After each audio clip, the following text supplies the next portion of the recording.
Hey, everybody. Welcome to another preview for this week's practice match against the D's. I've got Caden back in the chair. Mate, firstly, hello. And secondly, we've got a lot to get through. Do we? I think my club's been sort of just keeping it nice and quiet over the summer. So, we're going to struggle to fill this half an hour, Terry. But no, I really appreciate you getting me on. I love these yarns. I love the Blue Abroad faithful. And can't wait to talk some somewhat serious footy. Like it's not opening round serious, but it's not 7 quarters like what we had to watch a couple of weeks ago. So, keen to rip in and chat about both teams. Absolutely. Well, the Blue Abroad audience loves you. You are one of the few opposition fans I bring onto the channel where I don't get comments saying, "Why are we talking to opposition fans?" So that's something. There's something to be said about that. Yeah, I'll take that in my stride. I guess because Melbourne was so bad for so long, and this really isn't my personality either, but I don't like firing shots at teams or people because Mhm. maybe in grade 5 and 6 I'd walk around and say, "Yeah, our team's going to smoke you." And then when your team wins 2 games a season for 5 seasons, you really start to pull your punches a little bit around the schoolyard. So I just got it sort of beaten out of me that that's not my sort of go. So I think there is a strong relation between like the way the Melbourne Football Club rose up and the way Carlton do it as well. I've got close mates who love the Blues, and we have a really good back and forth. Like it's more like, oh, this Melbourne player got injured. Oh, I can relate. You guys will be better. It's not suck shit, mate. You guys suck. So like I've got a really good relationship with Carlton supporters. I grew up in Geelong, so there wasn't as many Carlton supporters as there are in Melbourne. So um, they're just a cool big footy club that I've loved watching for years, and they did break my heart in the semi-final, but it'll be cool to see what the Blues do this season. Yeah. We're not going to talk about the semi-final just because it's done. And We can a little bit because I just hijacking your show after you've go for stated it. that we won't. But so Christian Petrarca said on Dylan Friends that it was cool to be involved in both finals last year. As ludicrous as that sounds, I agree with him. Like I went to, I think it was Thursday night qualifier against the Pies, and there was 95,000, and that was insane. And we lost by a kick, but it was insane. Like our club's relevant. This is a big final, and we weren't far off. We go the next week, and I felt like we were on top against the Blues for long periods of that game. I felt like 2 or 3 opportunities in that last quarter we could have put the game to rest, and then magic unfolded. And it was just a privilege to be a part of it. And it's a privilege. Like I've seen a lot of Blues supporters say that it's one of the best wins that they've seen in the flesh. And to be a part of that, being on the wrong side is frustrating and disappointing, but it's also really cool. I'd rather be there than be where we were 5, 6, 7 years ago, to be honest. So, Yeah. and I think even from my point of view, we banked a granny a couple of years ago. So say we hadn't won a grand final and it was 59 consecutive years without success, I'd be like, we just lost a semi-final 2 years in a row, straight sets. We're never going to do it. But because that pressure has been relieved a little bit, um, I can sort of appreciate moments like that. And that last quarter, especially, uh, I think it was Wiedering's cross into the middle of the ground. A great mark by Hollins. He then goes wide to the wing.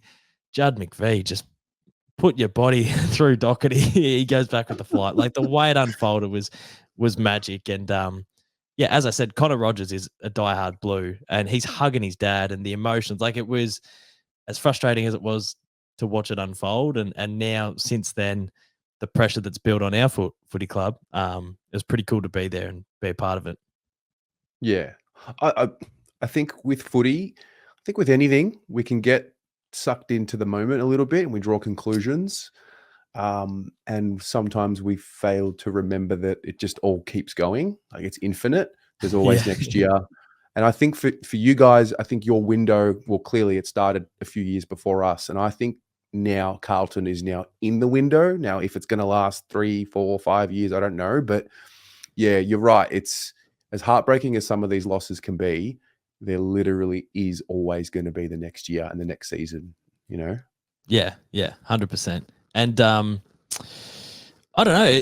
I like the little, even though being irrelevant as a football side, like the Melbourne Footy Club was for years, was hard. Being relevant is hard. Like, man, the headlines, the media, the expectations, the rivalries that build with other teams. Like, I used to watch Geelong and Hawthorn's rivalry. Like, Geelong supporters that I know still hate the Hawks, and they haven't really had that rivalry for years, but it's just been built on what they went through in the early 2010s. And also, like, Geelong supporters in Richmond. Like, Geelong lost big finals against the Tigers consecutively, and they don't like the Tigers. And I'm starting to see, like, we've had really close results against Collingwood, and Collingwood fans laugh about it because they're a big club, we're a little club, and they say, oh, it's a one-sided rivalry. But there is something brewing there that feels really big. And I feel like even though it doesn't feel toxic or aggressive between the Blues and the Ds, our last 5 or 6 games have been decided by a kick. There's Yeah. been drama. There's been big crowds. Cozzy Pickett, and then obviously the Caleb Marchbank goal, and then the Akers goal in the semi. Like, we are playing in big, relevant, exciting games together, which is like such a privilege, but it feels like there's a bit of a rivalry starting to build, which is exciting. Yeah, we don't have as much spice as what you guys have with the pies. Got to touch on it. Firstly, give a shout out to Gus. I spoke to you before we hit record, and I'll say it again. I really liked the way you articulated yourself with what you said about Gus. And I think, I'm not sure how well you know him, but there's no doubt him watching that, he will feel some level of warmth from you / the supporter base. A tragic way to end a career, but also, like you said, it's one of those, don't be sad because it's over, smile because it happened. And, sometimes things are bigger than footy. And, he did play a key role in the granny. I still remember the footage of you, and I think you just posted it recently, like when he takes that mark, kicks the goal. So shout out to Gus. And what was this always going to happen this way? Was there a complication? Is that why he retired now, as opposed to, like, I don't actually know the context of how it all went down. So in his statement that he said, he's been medically retired because of a direct result of the impact from that final. His brain. So I think he scanned his brain before, and they keep tabs on it. I don't know if every AFL player does it, but his brain has deteriorated since that hit, and they do not recommend him playing contact sport again. I believe that's what's happened. But when that collision happened, every Melbourne supporter knew the ramifications. So people are saying he had like 10 or 15 concussions. I don't know the number, and I probably should, but I think it's around 4 or 5, and he had them all within 18 months, I believe. Once again, a lot of these facts we might have to double check, but they all happened within close happenings of each other, and he started to get really bad symptoms. And this is like 2017, 2018, where he'd be in a dark room for a month, and he would take 2 or 3 months to come back, and he was having lingering effects. And at that stage, it was like, do you play on? He started wearing the helmet and didn't have an issue for 6 or 7 years. So he has a concussion history, but it wasn't repetitive. It was all clustered in this one little time frame, and then he never had a concussion after that, and he never had concussions before that. So everyone knew that he couldn't receive more contact, but let alone that devastating. Like, I wonder if it was a little clip to the head. He probably plays on, but that contact was devastating. Like that, like I watched it and went, "Geez, that." Like, straight away, Melbourne supporters knew his career was in doubt, and that's where the emotions came from. Like, straight away, I thought, "Oh no, if that's Gus and he's been lifeless for 2 minutes in the middle of the MCG, given the concussion history, he potentially won't play again." And that's where the emotion came from. from a Melbourne supporter point of view. I want to touch on Maynard and this big debate. So obviously there's been like a lot of Collingwood supporters and some other supporters as well saying, like, why are you blaming Maynard? And I think blaming Maynard doesn't really make sense. Like it doesn't paint the whole picture. There was concussion history in the past, and I don't really think blaming anyone in this situation is productive. But also on the flip side, you see people comment that it's not Maynard's fault, and that doesn't make sense either. Like it's like sort of both sides don't make sense. Like blaming him doesn't make sense, and saying Maynard has nothing to do with it doesn't really make sense. It's sort of like a mixture of everything. There's a lot more nuance to the debate. And then you get like the supporters who are sort of dancing on Gussie's grave. Like there's people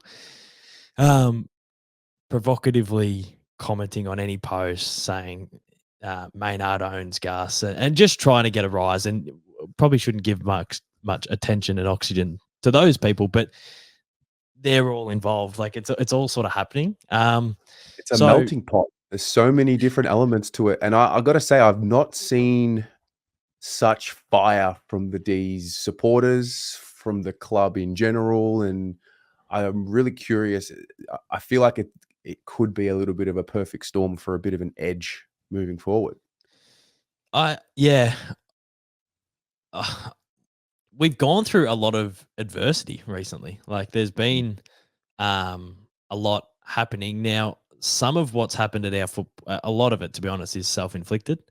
I remember there was a little patch when Paul Roos was coaching, and we went through this 2 or 3 year period where we were the young team and we were starting to build, and we weren't bottom of the ladder, but we weren't top 8, and we were in this like blissful period where we weren't in the news and we weren't copping it for underperforming, and there's just no pressure, and it was like such a fun little period where you're getting 8 wins a season, but no one's really potting you because your whole team's 21.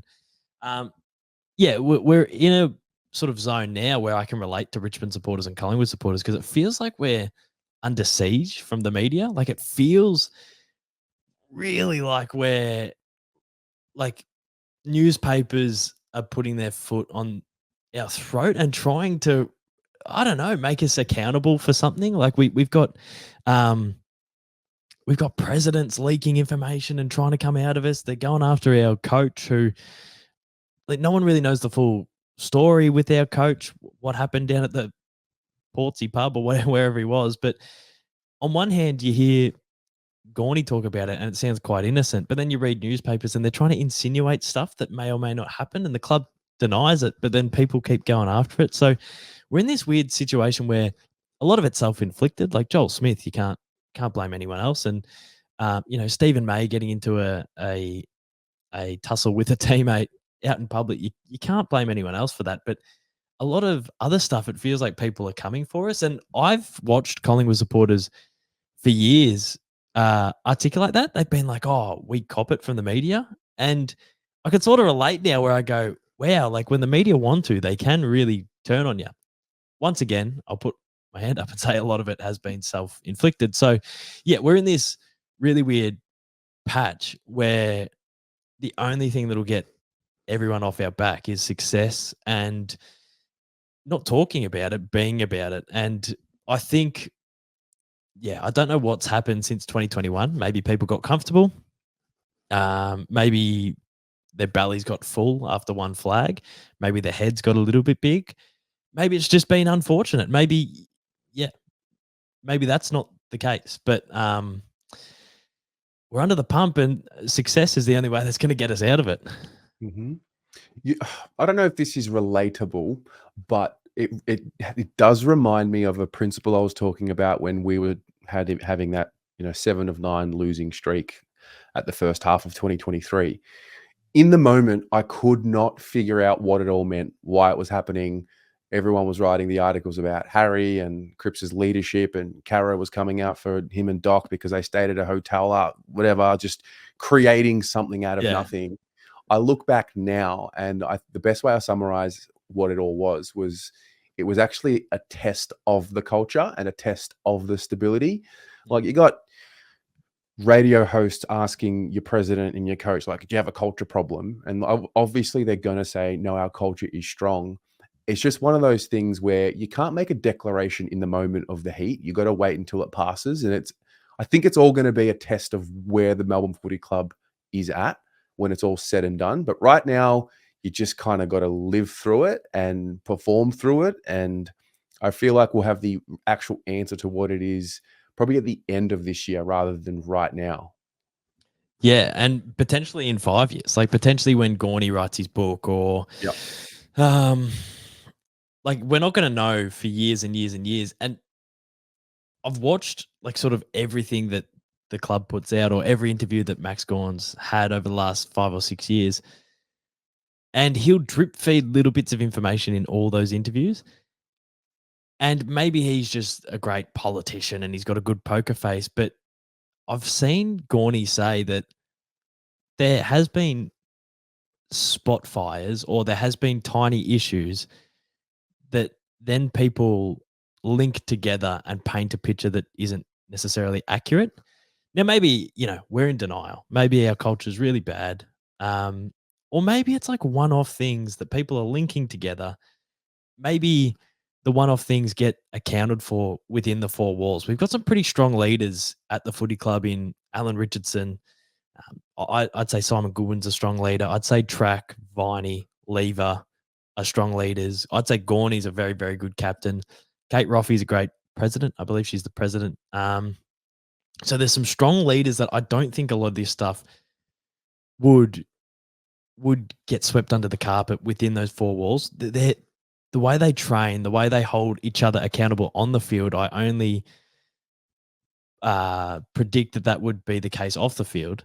So yeah, we're not going to find out for a long, long time. And I guess time will tell this season, like, how strong is the culture, because people are trying to create these cracks. Once again, it's self-inflicted. Some of the stuff, the positions we put ourselves in, it makes you cringe as a supporter. Like, oh, that headline just looks so dirty, and it's not a great look on the footy club. So the cracks are there, and people are trying to widen the cracks and create more instability. It's going to be a real test to see whether this team can be defiant against that. If we finish top four again, it'll be the fourth year in a row. Wow. And I feel like on-field success, you can only have on-field success if your off-field is strong. And we've had a lot of on-field success. So if it happens again this year and we're back there again, I'm almost going to be reassured that this club's going to be good for a longer time. If we crumble under the pressure this year, I'm going to be super disappointed and sort of look back and go, we've wasted this window. So it is a big year for the D's.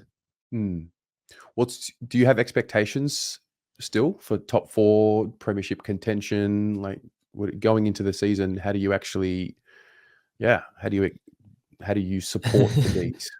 Well, I've said this spiel a lot to a few people, but I heard Gary Pert say in one of the members' meetings or whatever it was, or maybe it might have been on the debrief potty when he was on, but he said this footy club just needs, like, for all that's said about our forward line, I think it was the fifth best in the league, or it might have been a little bit lower, but it's like second best defense, fifth best attack.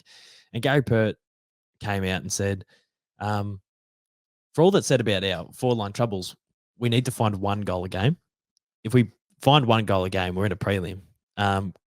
If you find one goal a game, you're probably in a granny, because Collingwood won a prelim by a point. They won the granny by 4 points. They won out, I think, combined their whole final series, Collingwood won by 12 points, which says a lot about how they can manage late in games and how they can defend the small margins that they have. So I'm not trying to take anything away from them, but it is a fascinating thought that potentially we don't have to reinvent the wheel. Maybe we stay defensive. Maybe we keep this midfield rolling along, and maybe we find one more goal. Is that Christian Petrarca hitting Van Rooyen up in a better position? Is that, I think Track kicked like 28 goals 40, or maybe not, 28 goals 30 or something. I think he's kicked like 70 points in the last 2 seasons. If Track is a little bit more accurate, if the forwards take the, so we're not far away.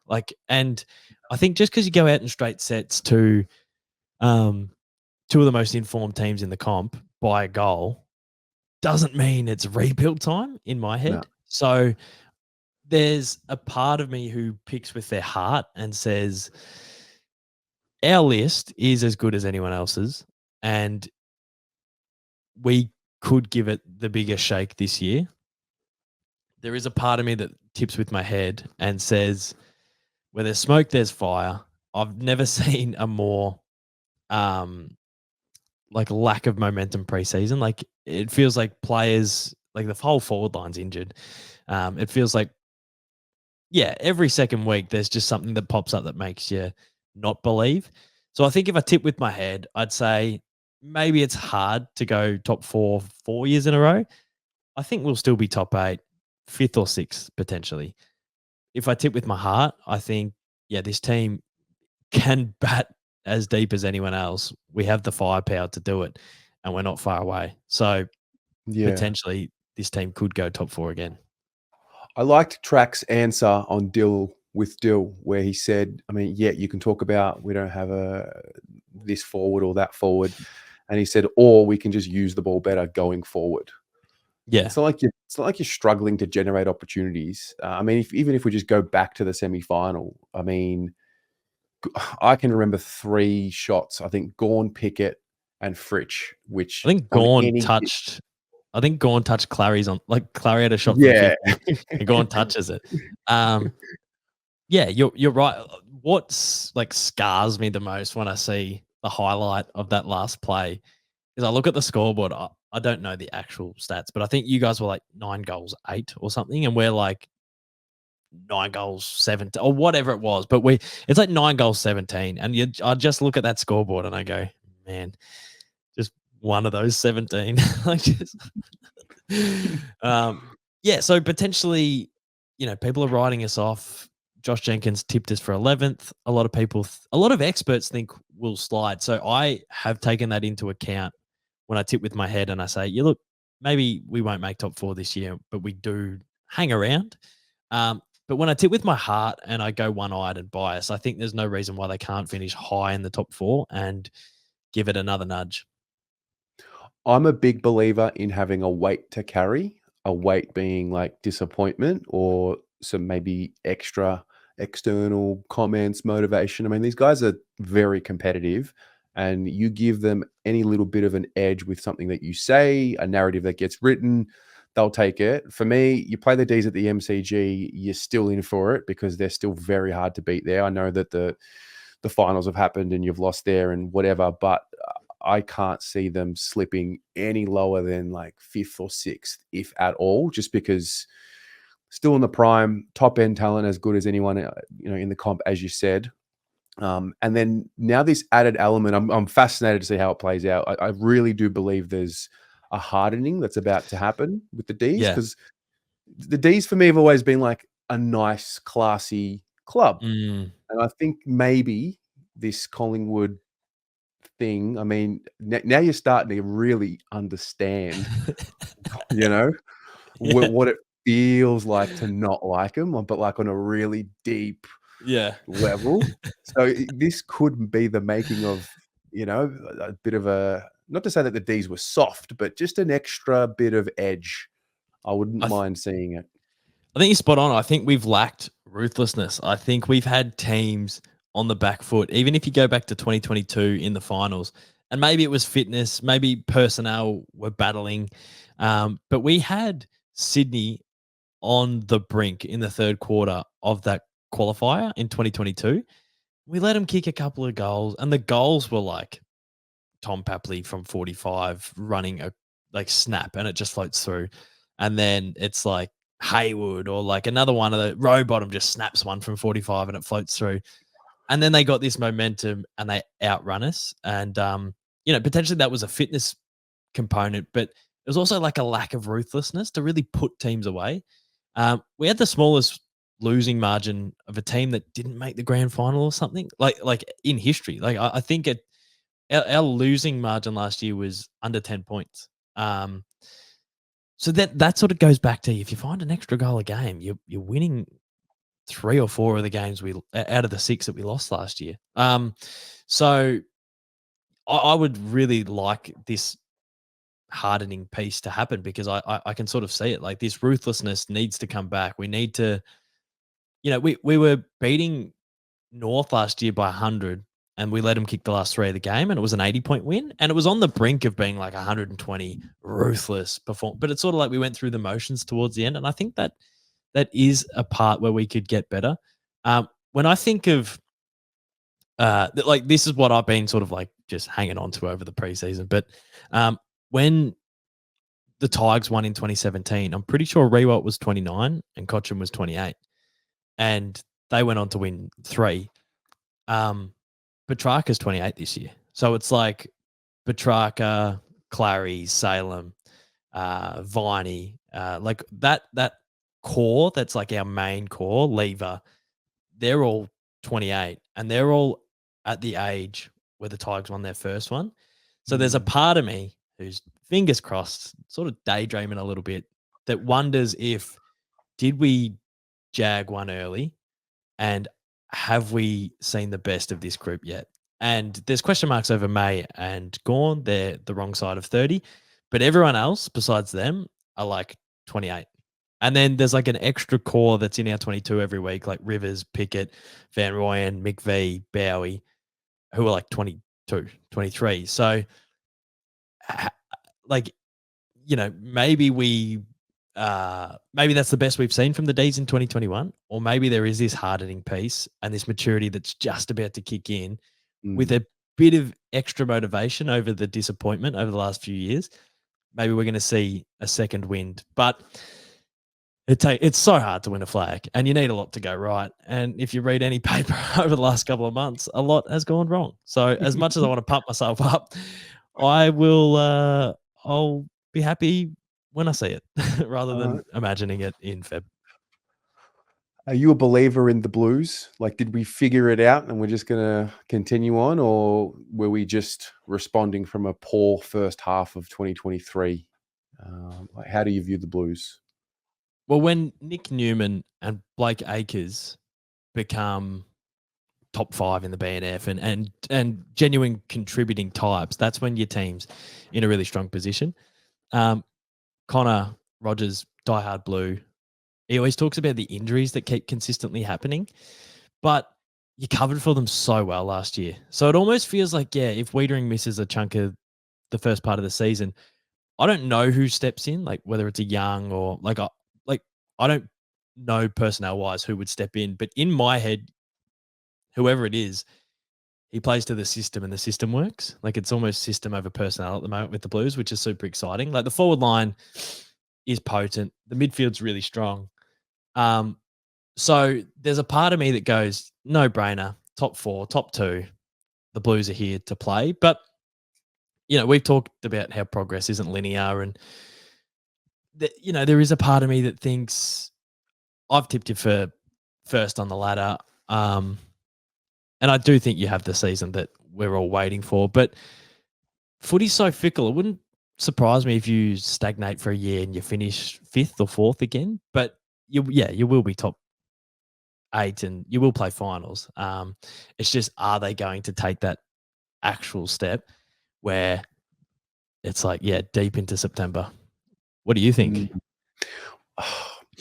My heart says the penny drop moment happened and this is the beginning of the Carlton rise in the story. Yeah. But if I really think about it, I think what we did last year was show our ticker and resilience and essentially our defense.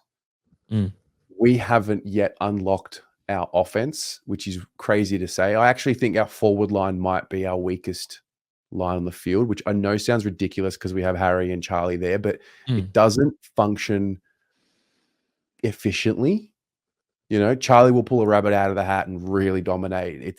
He's brilliant. Harry obviously had his confidence issues. I have no doubt he'll be back to his best and confident and all of that this year, but it's between the mid and the forward, there's something that hasn't happened yet. And I feel like once the offense actually clicks, we'll be that crazy super team that I think the media is kind of trying to pressure us and pin us to be, which is fine because that just means, you're rated. So defense, I think we showed it's there. The offense still hasn't clicked yet, which is where I'm excited, because if that is to happen and we're moving the ball cleanly up and down the ground, we're going to be really hard to beat. But if we're just battling away and just relying on our defense and our contest and our pressure without giving us some easier looks on goal, then I think we'll probably finish somewhere close to what we did last year.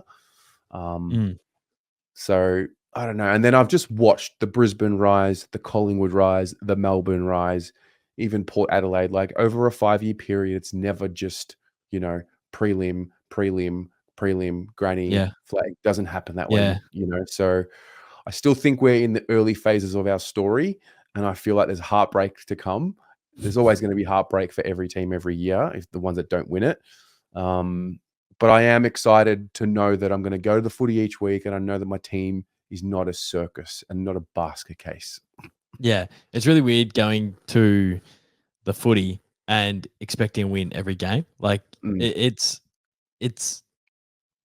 so strange for me and for you, I guess. Like you'd go to games going, I hope we get within 5 goals, and you're not even thinking of the result. And then some of those wins along the way are some of the best wins you end up seeing. But it is weird walking into the MCG and expecting a result. And then when a Freo come over and pip us on like a Saturday Arvo, and it's in the middle of winter and they get their away win for the season, you walk away just absolutely gutted. But I am interested to see how the Blues go. What I do love about the Blues and the D's is that both of our brands are built on, and you'll hear Goodwin and all the D's say this all the time. They probably say it too often, but both our brands are built on contest and defense. And the reason is because, there's like 3 pillars in football: what you do with the ball, what you do without it, and what you do when the ball's in dispute. And what the D's have been really good at over the last couple of years is what we do when the opposition has it, like the intercepting and the defense, and what we do when the ball's in dispute, which is our contest, which I love. So we've got to work on what we do when we have it. Like when we've got the ball, how are we efficiently going inside 50? But what is sort of frustrating is over the last 150 years of football, the teams that have the best contest and defense win. And over the last couple of years with the kamikaze style of the Pies and a little bit with how Geelong moved the footy, they were still number 1 in defense and maybe contest as well. But the Pies in particular are a statistical anomaly. It's like almost counter-attacking football. They lose the territory, they lose the contest, then they win on the scoreboard. So it's almost annoying that now that the D's have worked out how to play traditional AFL football, the competition has shifted a little bit. I wonder if this trend that the Pies have jumped on is sustainable, and it clearly is because they won the flag. But I wonder if are the D's and the Blues going to look outdated in a year or two because they've stuck with defense and contest, or is that like the sure way to win AFL football, and this fad of kamikaze footy doesn't hold up this year? It's going to be really interesting because I would, I'd take a flag and the Pies did it, but I'd almost prefer that we rock up knowing that we're going to play elite contest and elite defense rather than, I don't know, hoping that the crazy switches and stuff into the middle of the ground to an outnumber work for us. It'll be interesting to see how it stands up against modern footy, is what I'm trying to say. Question. Yeah. No, it's a really good question. High level about the way the game's played. Collingwood, I can't watch it again. I can't watch it happen again. Not again. Like I'm happy to give flowers and give respect and love and all of that, but I can't watch it too. I can't watch it back to back. Collingwood, I can't, man. It's not fair. Yeah. Yeah, they did well. I've never seen a team win a final series by 12 combined points. When has that happened before? Yeah. And that's why I'll give them their credit. I really will. But I'm looking forward to the season starting, and then it's, new stories, new news. I don't think I've put a tweet, and I don't bite back at the supporters online because I just, enjoy yourselves. I don't think I've put a tweet out in the off season that hasn't had a photo comment of the premiership team underneath it. Oh, that's pretty funny, actually. So Yeah, yeah. Well, fair enough. Like, to be honest, like they played some of the most exciting AFL yeah, football I've ever seen. It's just annoying that the trend is exciting slingshot footy, which is now working against like the pillars that have stacked up for 20, 30, 40 years. And it's like, finally, my weak, soft, we got called bruise free in the early 2010s football club has turned into a contest and defense juggernaut.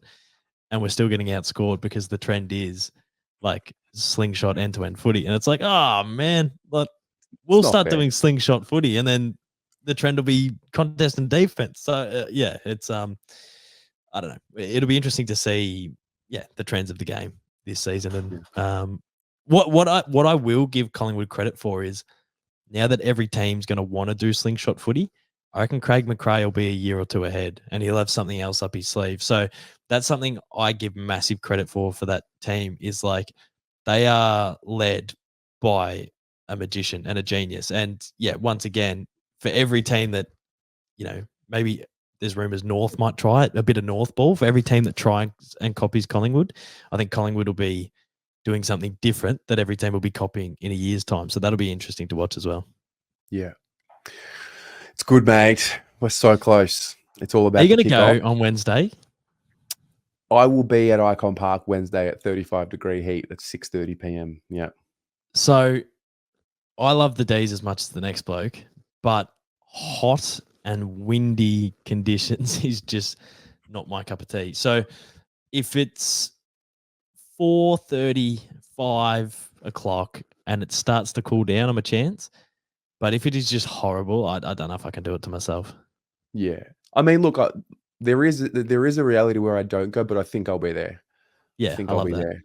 I'm just trying to If it, organize how I'm going to get home, fan cams, etc.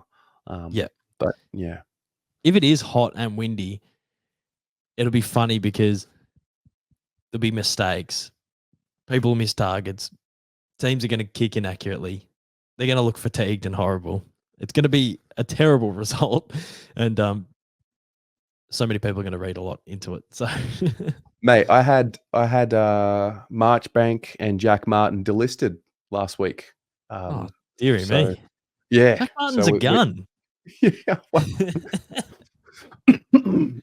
couldn't get them on the park, so we shouldn't play them this year, and we should move forward. So that's when footy's back, when everyone's getting really emotional and getting into it from the Carlton side of things. As much as I laugh at that, Caleb Windsor, who's this smooth moving, skillful, fast midfielder that we picked up ahead of Dan Curtin, he's meant to be like this skilled player, and he muffed 3 kicks in a row at Casey Fields. And I texted Adrian and I went, oh no, like we should have picked Curtin. What have we done? So as much as I laugh, I might have gone the early crow on Caleb Windsor. Hopefully Yeah. hit some targets this week. No, it happens. It happens. Oh, speaking of Adrian, shout out to Adrian, who is currently celebrating a Liverpool Carabao Cup win. He's a big Liverpool man, so yes, we'll give him a little bit of love. It's been good to connect with him and you. I must say, I have like this little fraternity now with the D's content creators. It's really grown. Yeah, Adrian's one of the most passionate, like smartest pundits that I have come across. I'd put you in that category. I'd also put True Footy in that category. Like the stuff that he says is really, really intelligent. But the way Adrian can articulate points, he's also not afraid to just stand up for the D's, and like where I might pull punches because it's not a part of my personality, he can go really strong, and I love that. So if there's any supporters out there who love fan stuff, I suppose there's not many that would bother, but Adrian's got a great Melbourne Footy Club podcast. So if there's any D supporters tuning into this that haven't quite heard of the debrief, get on board because he's doing great stuff over there. And I can't wait to see him on the True Footy or the Blue Broad channel maybe this season. Absolutely, you will. Before I let you go, general thoughts about how you're going, your journey. What can we expect to see from you this year? Yeah. We've spoken about this a few times, but I felt like I stagnated a little bit, and there's a lot of reasons for that. Yeah, it's really complicated, but it's sort of like the way I would describe it is when I started making YouTube videos back in the day in 2016 and 2017, they were really easy to get out. You would film with one camera and the microphone would be connected to the camera. So you just get this 10-minute piece of footage, you cut it up and you put it out. And in this day and age, it's like you film with 3 or 4 cameras, you film with 3 or 4 mics, takes ages to cut that up. And then you put it on YouTube, and that used to be it back in the day. But now when you put it on YouTube, YouTube want you to turn it horizontal or cut it up into smaller bits and then put it on YouTube again. So it's like you make a YouTube video and now you've got to make shorts of that YouTube video to put on YouTube, and you've got to put them on TikTok, and you've got to put them on Reels. And the editing styles that have become quite popular is the stuff that Mr. Beast does and the stuff that I guess Logan Paul does. And I would look around on YouTube for a couple of years and try and compete with them with my resources. So I'd try and edit for weeks to make it all flashy. And to be honest, I just completely overcomplicated my process. Instead of just sticking to what I do, I tried to upscale and upscale and upscale. And I wanted to hold my own against other people on the platform, which was a really ludicrous way to frame things. But it's also like how you get better is to watch other people and try and improve your own things. But I think I just got to a point where I overcomplicated it a little bit, to a point where if I wanted to make a big video, I knew that it was like 3 weeks of work.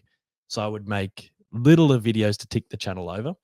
And I felt like I was stagnating a little bit, and I felt like there wasn't enough time in the day for me to get stuff out. And the way I would describe it, which I was going to at the start of this sentence before digressing, but I felt like, I was a little bakery and people loved the pies, but then there was more people coming to the shop, and the way I was making my pies couldn't stack up with the demand of the pies. And I feel like over the last 2 years, I've been working to get processes, to learn how to delegate and to turn it into a bit of a machine, which is what you do really well on your channel. So I feel like I'm nearly there. So I feel like I have almost got a system where I can get out high quality content a little bit more consistently. And that's something that I really want to execute this year. I've battled with burnout and stuff over the last couple of years, but I feel like me delegating and being more organized can help combat that, because instead of doing all-nighters to get, these videos done, I either delegate that workload or I'm a little bit more prepared for the workload that's coming. So yeah, I felt like I've stagnated the last couple of years, but I've only stagnated because my pie machine couldn't pump out as many pies as I wanted to. And now I've got the new Mickey Tricky pie machine, and I feel like they're going to fly out the wazoo. So I'm just about to turn the open sign at my bakery, and there's a line out the door, and yeah, I'm ready to go. So I feel optimistic and excited, and yeah, really energized about this year, to be honest. That was awesome. That was actually brilliant the way you put that together. I mean, there's a lot of people who have watched us do these interviews since 2019 or 2020. There's no doubt, even just hearing what you just said, what you're talking about, self-awareness, consistency, process, delegation, like you're growing. I think it's easier for me to see it because, we'll chat in these long format chats, maybe a couple times a year. So I just remember how you were the last time we spoke, and it's really easy to see the development. It can be really hard for you because you're living yourself day to day. But just to hear you say what you just said kind of probably tells me and those watching who have watched for years, like you're moving, mate. So Yeah. it's good to see. Yeah, I really appreciate that. It's a tough one where you're in, like you're stuck, and I can't produce the content I want to produce because I need to get into the weeds a little bit of it. Like to be able to delegate, you've got to pay someone to do it. But I'm in a position where I'm not quite getting the amount of money to pay a full-time editor, so I'm carrying the workload myself.